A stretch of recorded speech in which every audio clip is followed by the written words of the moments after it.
Salam mənim əzizlərim, mənim kanalıma xoş gəlmişsiniz. Hamınızın qarşıdan gələn Novruz bayramınız, Oruç bayramınız, Ramazan ayı bayramınız mübarək olsun.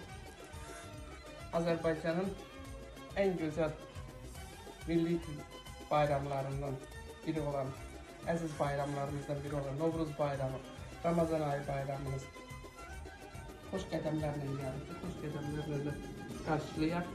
100 il belə can sağlığı ilə hamımız, hər birimiz yola salaq. Paklava, şorbuğal, adam buradır. Bugün şorbuğal pişirir.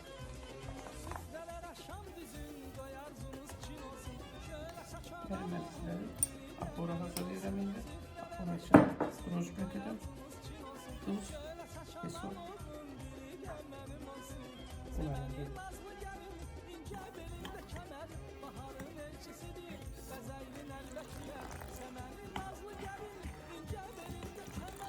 Aporamız hazır oldu. Aporamı ilave edelim sonra.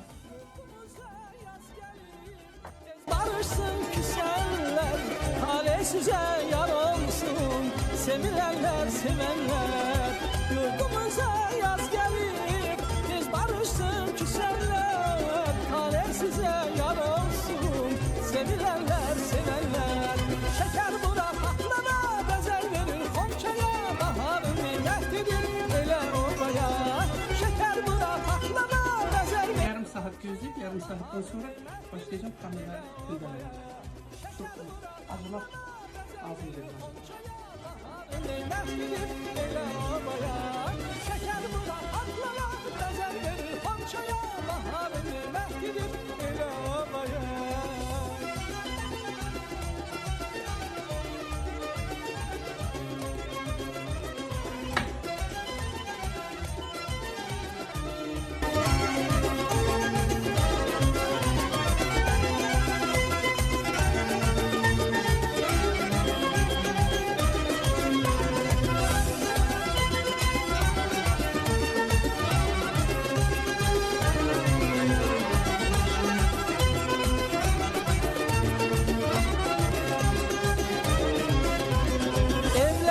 Bezensin, toy bayrama karışsın. Her həyətdə bir ton qala yıldızla yarışsın.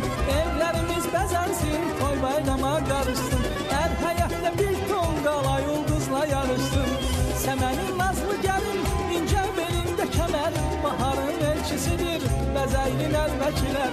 Səmənin nazlı gəlin, incə belində kəmər. Baharın elçisidir, bəzəyli nəlbəkilər. Yurdumuza yaz gəlib, tez barışsın küsenler, talihsize yar olsun. Sevilenler, sevenler, yurdumuza yaz gelip, tez barışsın küsenler, talihsize yar olsun. Sevilenler, sevenler, kızlar elin bəxtinə, xonça bizir yan yana, bahar necə yaraşır Azərbaycana.